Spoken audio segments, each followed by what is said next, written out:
నమస్కారం.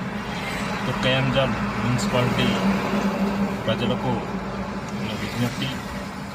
ఈరోజు మన మున్సిపాలిటీని జిహెచ్ఎంసీ పరిధిలో చార్మినార్ జోన్లో కలపడానికి గవర్నమెంట్ సిద్ధపడింది.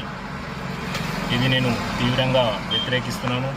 ఎందుకంటే మన కూతపేట దూరంలో ఉన్నటువంటి ఎల్బీనగర్ జోన్ని కాదని మనల్ని చార్మినార్ జోన్లో మెర్జ్ చేయడం చాలా బాధాకరం. ఎందుకంటే మన పక్కన ఉన్నటువంటి తుక్కుగూడ వాళ్ళకు అక్కడ పోవడానికి ఇంట్రెస్ట్ చూపిస్తలేరని వాళ్ళు వ్యతిరేకించారని చెప్పేసి మన తుర్కయంజాల్ తీసుకెళ్ళి చార్మినార్ జోన్లో కలపడం ఇది చాలా అన్యాయం. ఏది ఏమైనా కూడా మన తుర్కయంజాల్ని కలిపితే ఎల్బీనగర్ జోన్లో కలపాలి.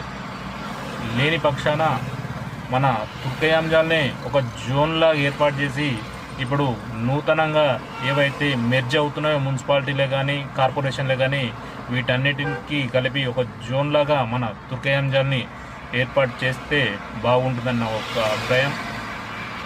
తుక్కుగూడ, ఆదిబట్ల, బడంగ్పేట్, మీర్పేట్, పెద్దాంబర్పేట్, తుర్కయంజాల్ ఈ మున్సిపాలిటీలు కానీ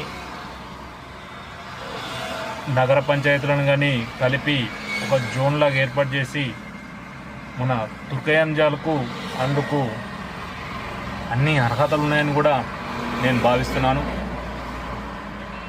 ఇక్కడ ఉన్న చార్మినార్లో కలపడం మన తుర్కయంజాల్ ప్రజలు ఇప్పుడిప్పుడే మున్సిపాలిటీకి సంబంధించినటువంటి కార్యకలాపాలకు కానీ ఇక్కడ ఉన్నటువంటి ఆఫీసర్లకు కానీ అలవాటు పడుతున్నారు. మనల్ని తీసుకెళ్ళి చార్మినార్ జోన్లో కలిపితే మన ప్రజలు చాలా ఇబ్బందులు పడవలసి వస్తుంది. కావున ఎట్టి పరిస్థితిలో కూడా మన తుర్కయంజాల్ మున్సిపాలిటీని చార్మినార్ జోన్లో కలపడాన్ని మన మున్సిపాలిటీ ప్రజలందరూ కూడా వ్యతిరేకించాలి. దీన్ని అడ్డుకోవాల్సిన అవసరం కూడా ఉన్నది. మన స్థానిక ఎమ్మెల్యే గారు కూడా స్పందిస్తున్నారని ఇప్పుడే సమాచారం అందింది.